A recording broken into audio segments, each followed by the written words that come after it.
주일 예배 가운데 함께 하신 모든 분들에게 하나님의 놀라운 은혜와 사랑이 삶과 가정 가운데 충만하기를 간절히 축복합니다. 여러분들에게 시 하나를 나누며 시작하려고 합니다. 제목, 쓴맛에서 단맛으로.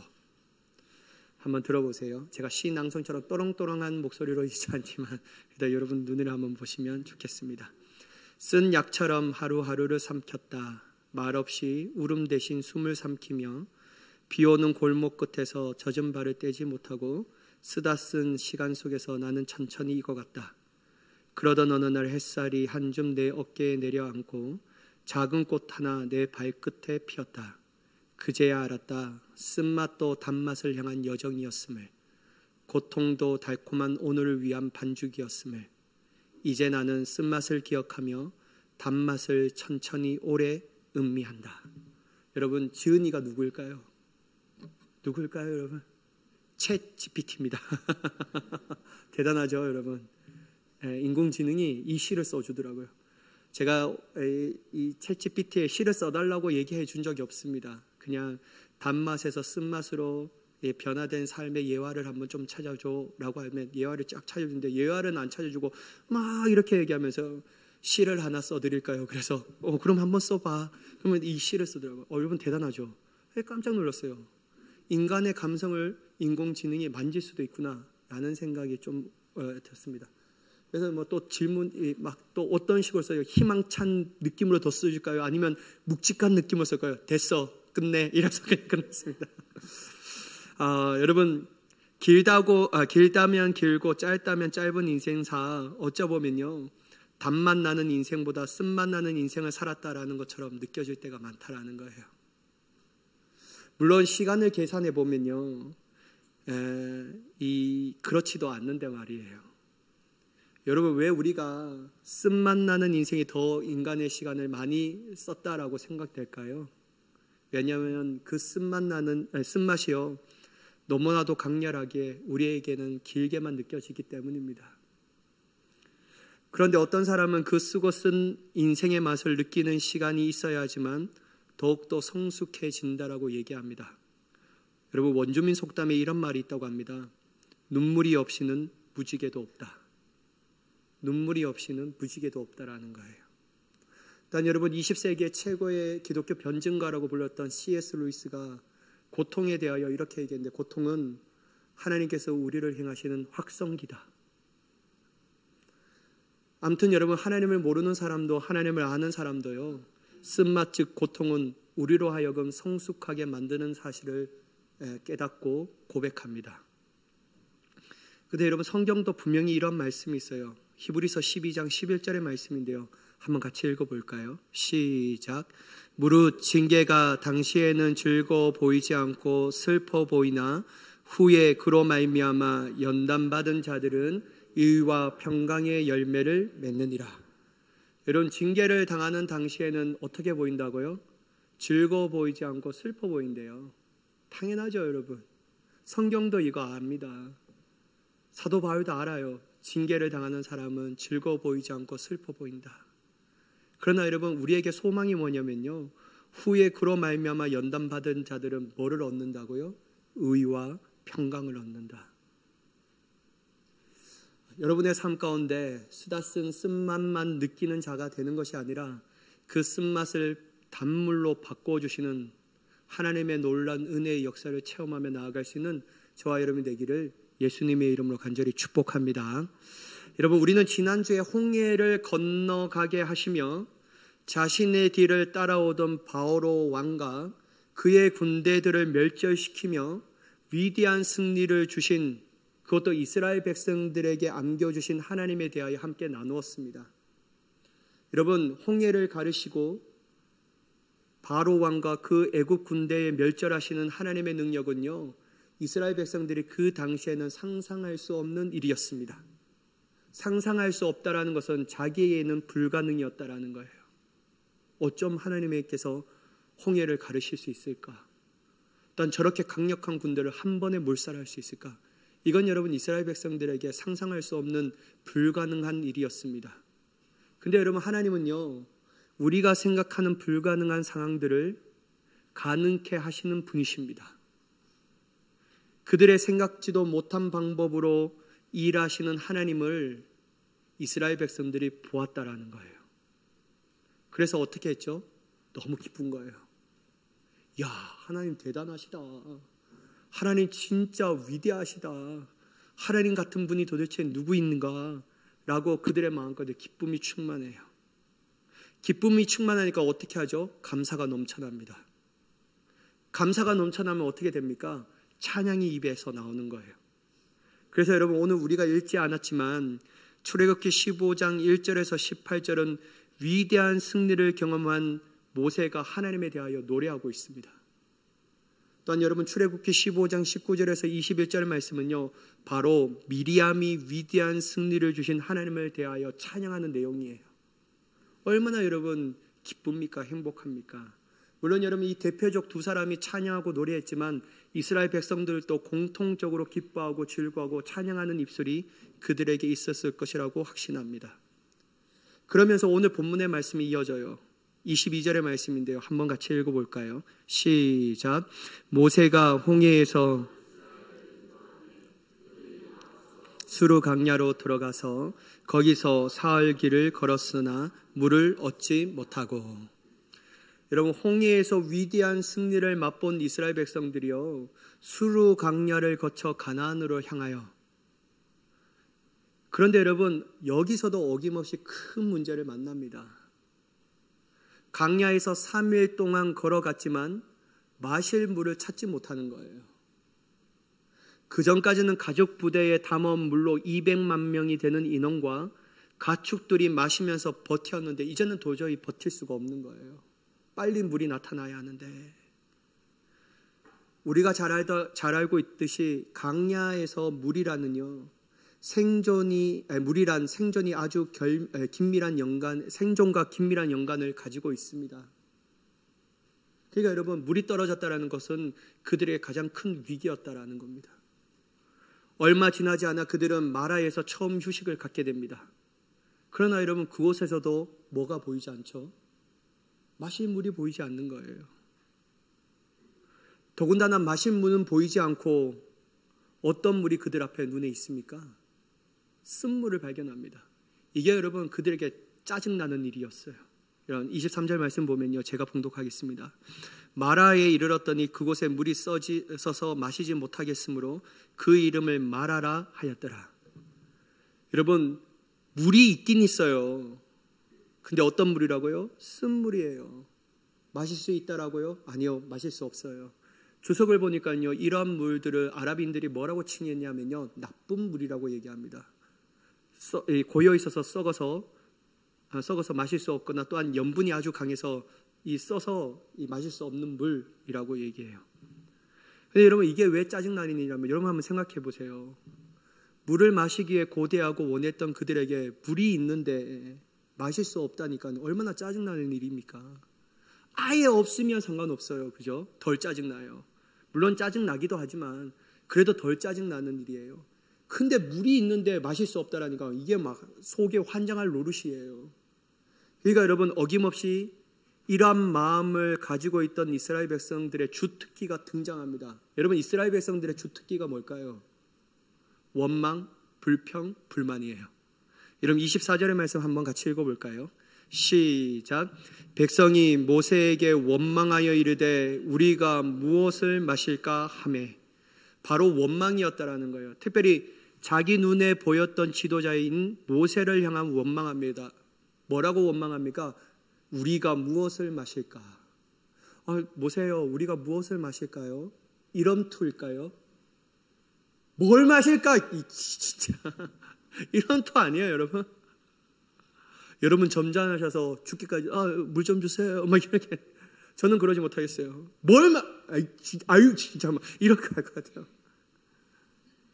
그러니까 여러분, 어떤 마음으로 얘기하냐면, 물도 마시지 못하고 우리를 왜 인도하냐. 너 진짜 보면 볼수록 짜증나는 삶이네. 막 그렇게 얘기하는 거예요. 근데 여러분, 여기서 한 가지 생각할 포인트. 며칠 전에 무엇을 경험했다고요? 3일 전에 홍해를 가르시고 바로의 왕과 그의 군대들을 멸절시키시는 불가능을 가능케 하시는 하나님의 놀라운 역사를 경험했던 이스라엘 백성들이었습니다. 그런데 여러분, 또 불평해요. 그런데 여러분, 저는요, 이 불평하는 것도 참 마음이 아픈데 더 가슴 아픈 구절이 제 마음껏 오는 거예요. 24절의 말씀 한번 다시 볼까요? 제가 봉독할게요.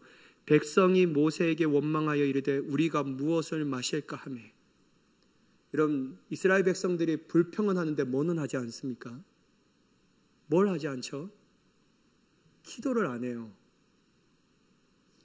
근데 여러분, 참 이게 왜 아프냐면요. 자, 전주로 돌아가서 지난주에 이스라엘 백성들이요, 앞에는 홍해, 뒤에는 바로의 왕 군대 쫓아와요, 잡으려고. 그때 여러분, 이스라엘 백성들이 뭐는 했습니까? 지난주 졸시면은 뭐 했는데 뭐. 여러분, 지난주에 그 이스라엘 백성들 뭐는 했죠?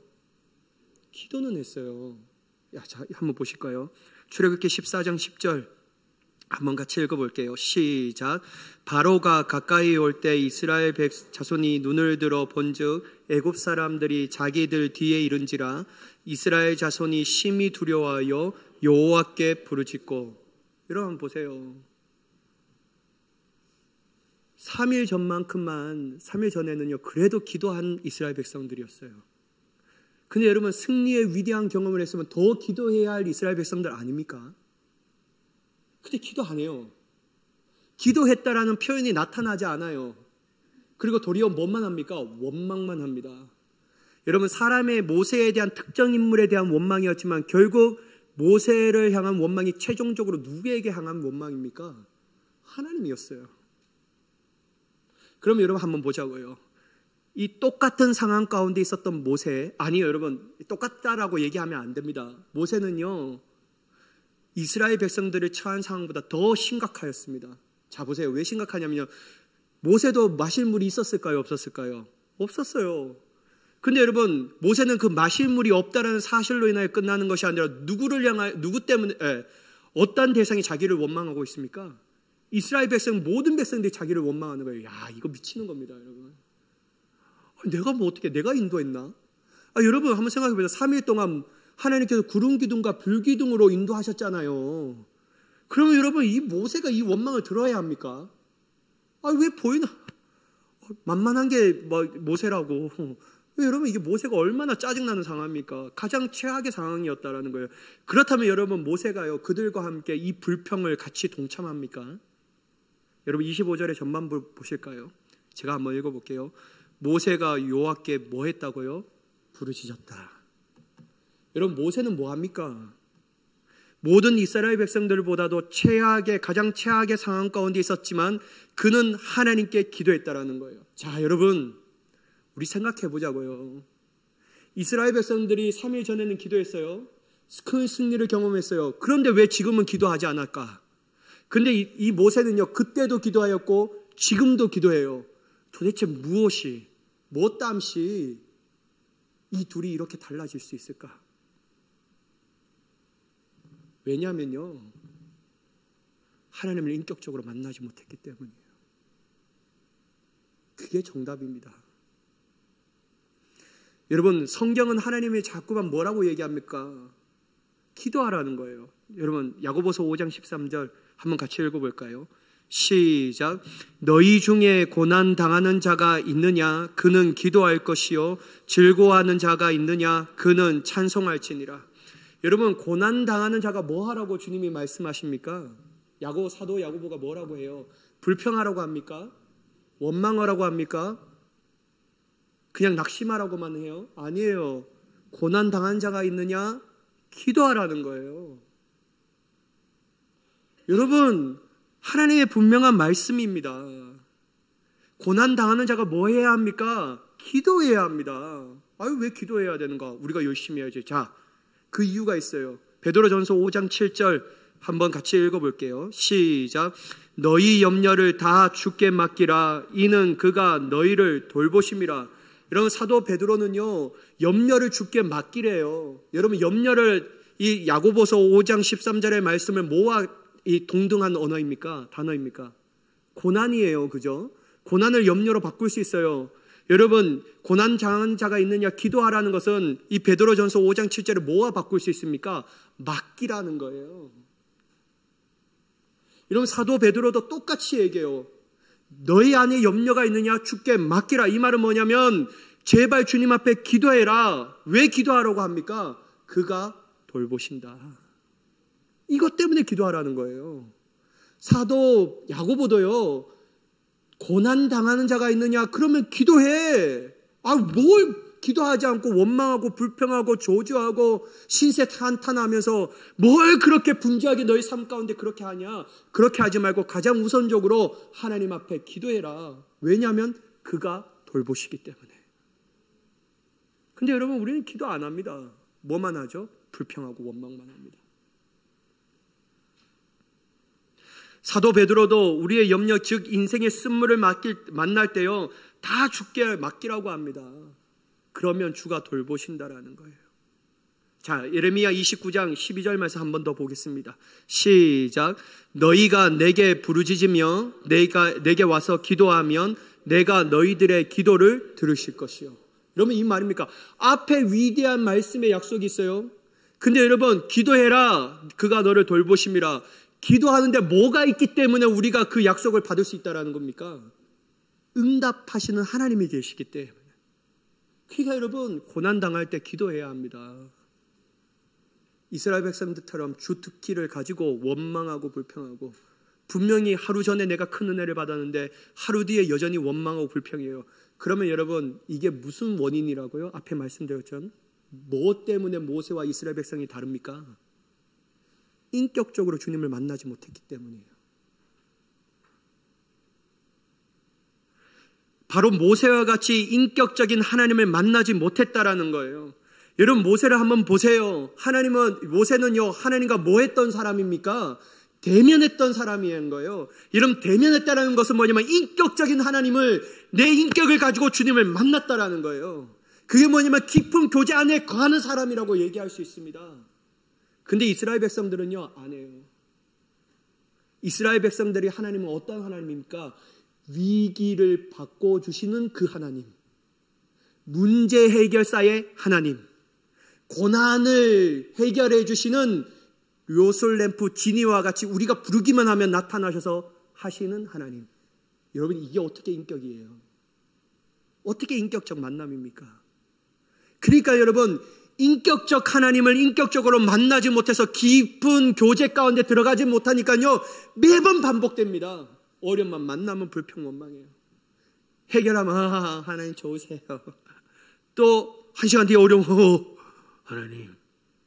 또 한 시간 뒤에 해결, 이게 우리예요. 왜 여러분, 우리는 쳇바퀴 돌듯이 이렇게 우리의 신앙의 모습을 보여야 합니까? 그 원인이 뭘까요? 결국 우리가요, 인격적으로 주님을 만나지 못했기 때문이에요.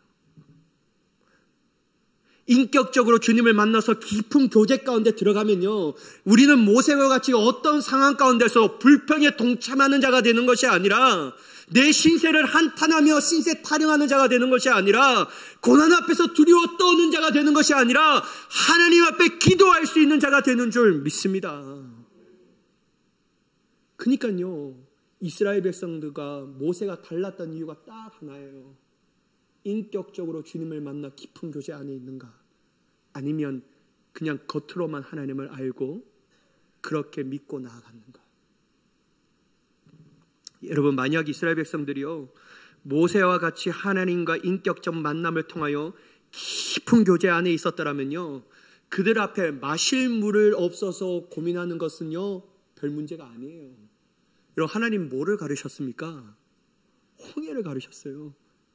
또 누구의 군대를 멸절하셨습니까?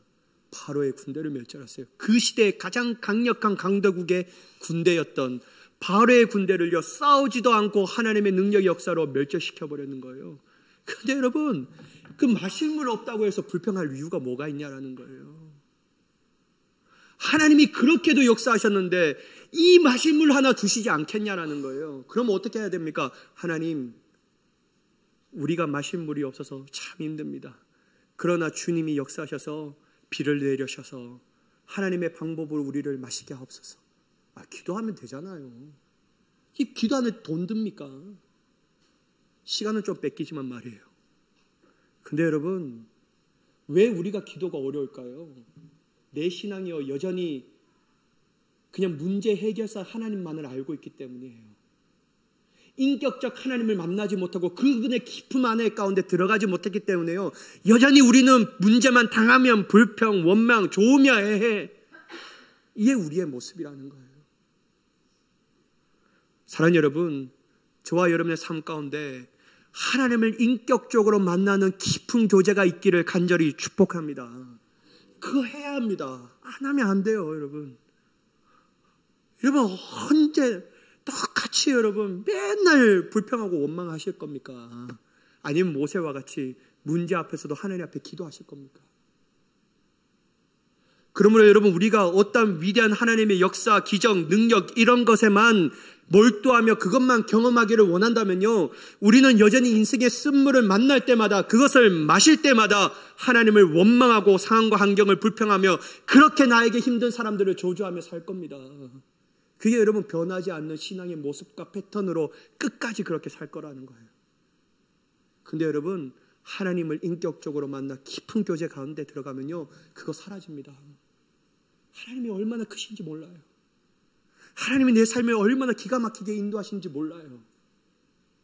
여러분, 이 하나님을 만나야 합니다. 여러분, 하나님은요, 쓴물을 밖에 마실 수 없는 이 원망하는 이스라엘 백성들을 어떻게 하시죠? 야, 진짜 짜증나. 됐어. 이렇게 하십니까? 아니에요. 25절 제가 한번 읽겠습니다. 모세가 여호와께 부르짖었더니 여호와께서 그에게 한 나무를 가리키시니 그가 물에 던지니 물을 달게 되었더라. 거기서 여호와께서 그들을 위하여 법도와 율례를 정하시고 그들을 시험할세.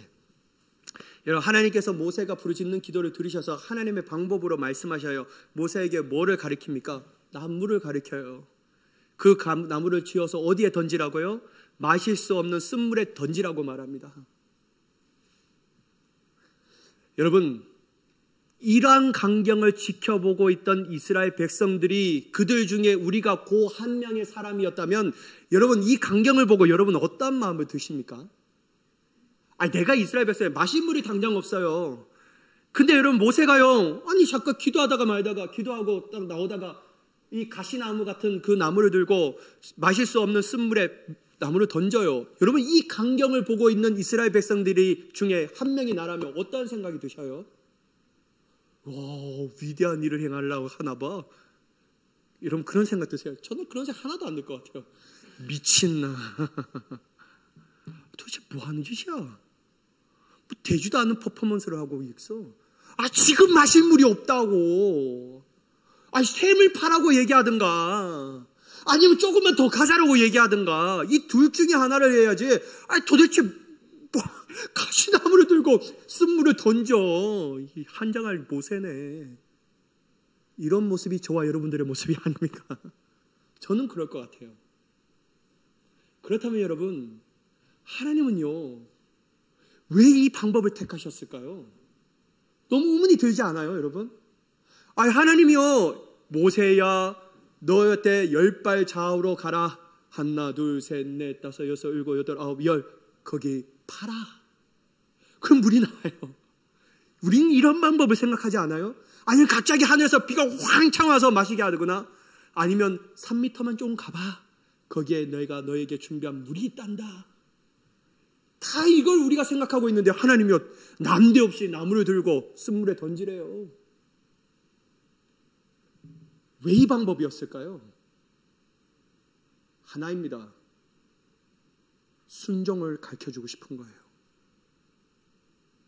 잘 보세요. 모세가요, 하나님의 말씀 가운데 던지는 거, 모세도 인간적으로 생각하면 그게 방법이겠습니까? 지금 당장 원망이 하늘을 치솟고 있는데 그럼 우리가 우물을 파자, 아니면 저 물가에 있는 그곳으로 좀 나가볼까? 이게 여러분 그들을 설득시키는 가장 이상적이고 이성적인 방법이었습니다. 그런데 여러분, 모세는요 그렇게 하지 않아요. 하나님의 말씀을 그대로 이스라엘 백성들을 행합니다. 왜? 하나님께서 하나님의 방법으로 역사하실 것을 알고 있었기 때문에. 그리고 하나님은 모세의 순종을 이스라엘 백성들에 보여주시고자 하는 거예요. 너희도 이와 같이 하라는 거예요. 여러분, 요거를 다시 한번 우리 마음 가운데 생각하면 어떤 거냐면요. 자, 보세요. 하나님이 이스라엘 백성들에게 모세와 같이 순종하면 된다라는 것을 모범적인 예로 보여주시는 거예요. 자, 이 제 생각이 아니고요. 제가 읽어보면서 그걸 알았어요. 26절의 말씀 한번 보실까요? 이르시되 너희가 너희 하나님 나 여호와의 말을 들어 순종하고 내가 보기에 의를 행하며 내 계명의 귀를 기울이면 내 모든 규례를 지키면 내가 애굽 사람에게 내린 모든 질병 중 하나도 너희에게 내리지 아니하리니 나는 너희를 치료하는 여호와입니다. 여러분, 26절의 핵심이 뭡니까? 순종이에요. 그죠? 자, 그 의미가요, 순종의 의미를 반복해서 얘기하여 순종하고 의를 행하면 행하다라는 것도 순종이에요. 귀를 기울이다라는 것은 순종의 학대적인 표현이에요. 또한 규례를 지키면 이것도 순종이에요. 근데 여러분, 25절에 이 말씀하셔요. 하나님이 그때에 이스라엘 백성들의 뭐를 세우십니까? 25절에 보면 법도와 율례를 정하셔요. 모세가요, 나무를 던져요. 그 순종을 보이셨어요. 그리고 나서 하나님께서 그 당시에 그때 바로 하나님께서 이스라엘 백성들의 법도와 율례를 세우셔서 시험하실세 하면서 26절이 이어져요. 여러분, 하나님이 그들에게 원하신 게 뭐예요? 순종입니다. 이거 가르쳐주기 위해서요, 이스라엘 백성들에게 모세가 나무 가지를 던져 쓴 물에 던지기를 원하셨고, 또한 그 쓴 물이 단물로 변화되는 역사를 보여주시는 겁니다. 사랑하는 여러분, 종합해보자면 하나님을 인격적으로 만나 깊은 교제 가운데 있는 사람들은 뭐가 있다고요? 순종합니다. 여러분, 왜 우리가 순종 못할까요? 결국 어찌보면요, 우리가 하나님의 말씀을 몰라서가 아니에요. 여러분, 우리가 하나님의 말씀에 무지해서가 아니에요. 결국 따져보면요, 내가 하나님의 인격적 만남이 없었고 그분의 깊은 교제 가운데 들어가지 못했고 결국 이 모든 것들이 하나님을 신뢰할 수 없는 존재라는 결론을 내립니다. 그래서 내가 생각하는 것이 맞다라고 얘기해요. 그러니까 여러분, 순종할 수 없는 거예요. 순종하면 시간 뺏기고 물질 뺏기고 내 힘 뺏기고. 사랑하는 여러분, 하나님이 뭐를 통하여 이스라엘 백성들에게 요구하시는지 봐야 합니다. 왜 문제를 만나면 불평할까요? 결국 인격적 만남이 없어서 그래요. 인격적 만남, 깊은 교제에 있는 사람의 특징은 뭘까요? 순종이에요. 여러분, 우리 자신을 돌아봐야 합니다. 여러분의 신앙은 순종이 날마다 넘쳐나십니까? 아니면 여러분, 여전히 내 생각과 내 고집대로 살고 계십니까?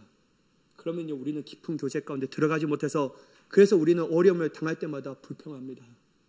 원망합니다. 불만을 가지고 사는 거예요. 여러분, 이스라엘 백성들이요, 이렇게 하면 하나님께서 어떻게 하겠다라고 말합니까? 애굽 사람에게 내리는 질병을 내리지 않겠다라고 말해요. 그리고 여러분, 다시 한번 26절 한번 띄워봐 주시겠습니까? 26절에 한번 후반부에 한번 보실까요? 뭐라고 얘기하냐면, 나는 너희를 뭐하는 하나님이라고요? 치료하는 하나님이라. 근데 여러분, 잘 보세요. 하나님이 지금 26절에 말씀하시고자 하는 핵심이요, 치료하는 하나님을 강조하고 싶은 걸까요? 근데 여러분, 우리는 여기에만 강조점을 둬요. 질병을 내리지 않는데, 와, 하나님 대단하시지? 내가 질병 걸렸어도 하나님이 나를 치료하신대. 와, 하나님은 치료 여호와 라파 하나님이야. 하나님 얼마나 좋아. 여기에만 관심을 두고요, 우린 진작 26절, 25절과 26절에 말씀하신 그 중요한 본질에는 전혀 관심이 없는 거예요. 중요한 본질이 뭡니까? 순종하라는 거예요. 사랑하는 여러분, 제발 기적만 쫓아가는 인생을 살지 마십시다. 이적만 쫓아가는 우리의 신앙생활 이제는 그만 좀 합시다. 우리가 진짜 해야 되는 건 뭐냐면요, 순종입니다. 어떻게 해요? 하나님을 인격적으로 만나 깊은 교제 가운데 들어가 하나님이 나의 하나님이 되는 역사, 그리고 나는 그분의 종이 되는 역사, 그래야 내 삶 가운데 하나님의 크신 뜻이 이루어지는 역사, 이걸 경험해야 되는 거예요. 근데 여러분, 우리는 정말 이 세상 말로 제사는 관심 없고 제밥에만 관심이 있습니다. 그러니까 여러분, 우리가 어려움 당하기만 하면 불평하고 원망하고, 하나님을 향하여 불만을 가지고 살아가는 거예요. 사랑하는 여러분, 쓴물이 단물이 되는 것, 질병이 고침을 받고 강건하게 되는 것은 하나님의 역사입니다. 그러나 하나님은 무엇을 통하여 역사하시간다고 말씀하십니까? 순종을 통해서 하시겠다라는 거예요. 여러분, 잠언서 3장 5절 6절 한번 읽어볼까요? 같이 읽겠습니다. 시작. 너는 마음을 다하여 여호와를 신뢰하고 내 명철을 의지하지 말라. 너는 범사에 그를 인정하라. 그리하면 내 길을 지도하시리라. 여러분, 솔로몬이 잠언서 3장 5장 6절에 말씀하시는 게 뭡니까? 내 마음을 다해 여호와를 신뢰하라. 내 명철을 의지하지 말라. 이건 여러분 순종할 수 있는 길을 가르쳐 주시는 거예요. 내 생각을 버리지 않는 이상, 네가 맞다라고 하는 그 강력한 고집을 버리지 않는 이상은 하나님이 내 길을 지도하실 수 없다. 하나님께 어떻게 너의 길을 보여주시겠냐? 네가 그거 보여주더라도 가겠냐? 네가 맞다라고 생각하는데, 네가 여러분, 솔로몬이 얘기하는 거예요. 내 마음을 다하여 여호와를 신뢰하고 내 명철을 도리어 의지하지 말고 범사에 하나님이 나의 하나님인 것을 인정하면 하나님이 순종의 길을 걷는 너희에게 반드시 길을 여시겠다. 이게 하나님의 약속입니다. 여러분 한번 보세요. 예수님께서요 베드로를 부르실 때 장면을 함께 좀 나누기를 원하거든요. 누가복음 5장 5절의 말씀을 한번 같이 읽어보겠습니다. 시작. 시몬이 대답하여 이르되 선생님 우리들이 마음이 잡은 것이 없지만은 말씀에 의지하여 내가 그물을 내리리이다 하고, 여러분 시몬이라고 하던 베드로가요 예수님을 만나기 전에 그는 어부로서 밤새도록 물고기를 잡았습니다. 그러나 여러분 안타깝게도 그의 노력에 비해 아무것도 잡지 못해요. 깊은 시름 가운데 있었어요. 그때 예수님이 어떻게 오셔서 베드로 배에 올라탑니다. 그리고 배를 띄우라고 말해요. 그리고 막 모여드는 사람에게 말씀을 전해요. 그 말씀을 마치고 베드로에게 이 말씀하시는 거예요. 베드로야, 깊은 곳에 가서 그물을 내려라. 자, 우리가 많이 들었던 설교잖아요. 여러분 생각해 보세요. 고기 잡는데 누가 전문가입니까? 말씀 안 하실 거예요, 여러분. 누가 전문가예요? 베드로입니다. 베드로는 나면서부터 해야 하는 것이 뭐냐, 바닷가에 살았고 하는 거 뭐냐면요 물고기 잡는 거였어요. 전문가라면요 둘째도 서러울 정도로 여러분 베드로는 어부, 즉 물고기를 잡는 전문가였어요. 그렇다면 예수님은 전문가입니까? 비전문가입니까? 예수님의 직업이 한때 직업이 뭐였죠? 목수였어요. 물고기 잡는 거랑 전혀 다른 상관이 없는 분이시라니까요. 그런데 여러분 예수님이 가셔서 밤새도록 내가 이 막 수고해서 아무것도 못 잡아서 허탈하고 한편으로는 짜증도 나고 화가 났던 그 베드로에게 비전문가가 와서 저 깊은 거 가서 물을 내려라, 그물을 내려라라고 말하면 여러분이 만약에 베드로라면 여러분 듣겠어요? 내가 누구보다도 전문가인데 뭔 소리 하는 거야? 지금 뭘 뚱딴지 같은 소리 하는 거야? 당신 말고 전문가, 내보다 더 위대한 전문가 좀 데려와봐. 그러면서 안 하려고 합니다. 근데 여러분 전문가였던 베드로는 어떻게 하죠? 그 말씀에 순종해요. 그래서 여러분 결과가 어떡합니까? 누가복음 5장 6절의 말씀인데 한번 같이 읽어볼까요? 시작. 그렇게 하니 고기를 잡은 것이 심이 많아 그물이 찢어지는지라. 보세요 여러분, 좀 봐보시라고요. 여러분 이 복 걷어차시겠습니까? 내가 전문가야, 내가 전문가. 이러면요, 순종할 수 없다니까요. 전문가는 자기의 지식을 내려놔야 합니다. 하나님의 말씀 앞에 자기의 뜻도 내려놔야 합니다. 모든 상황과 환경 가운데 자기가 할 수 있던 의지도 내려놔야 합니다. 오직 하나님이 하실 수 있도록, 주님이 내 안에 역사하실 수 있도록, 오로지 내 순종을 통해 하나님의 뜻이 이루어지도록 우리가 그걸 바라며 나아가야 합니다. 그럴 때 여러분, 위대한 하나님의 충만한 역사가 내 삶 가운데 경험되어지는 거예요. 이거 안 하니까요 충만한 하나님의 역사를 경험하지 못하는 거예요. 여러분, 내가 내 스스로 하나님의 주실 복을 걷어차는 겁니다.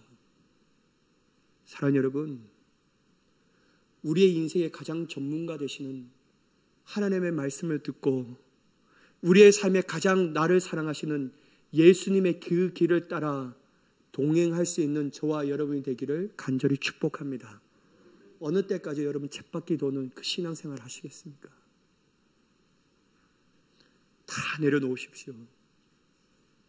생각도 내려놓고 노하우도 내려놓고 지식도 내려놓고 삶의 경험도 내려놔야 합니다. 하나님의 말씀이 분명하다면요, 그 길을 쫓아나가야 합니다. 맞아? 라고 하는 의심이 들더라도요, 주님이 말씀하신 것이 분명하다면요, 두말 할 것 없이 따라가야 합니다. 그러면요, 하나님이 어떻게 하신다고요? 나무를 던져서라도 쓴물을 단물로 변화시키는 것처럼 우리의 인생에 쓴맛 나는 인생을 단물 나는 인생으로 변화시켜 주실 줄 믿습니다. 여러분, 시간이 갔는데 하나 더 들으실래요? 안 들으실래요? 여기 제가 강화한 거 압니다. 여러분 듣는다고 했어요. 제가 1부 때는 안 했어요. 여러분 한번 이 출애굽기 15장 27절 한번 보실까요? 한번 같이 읽어볼게요. 27절 시작.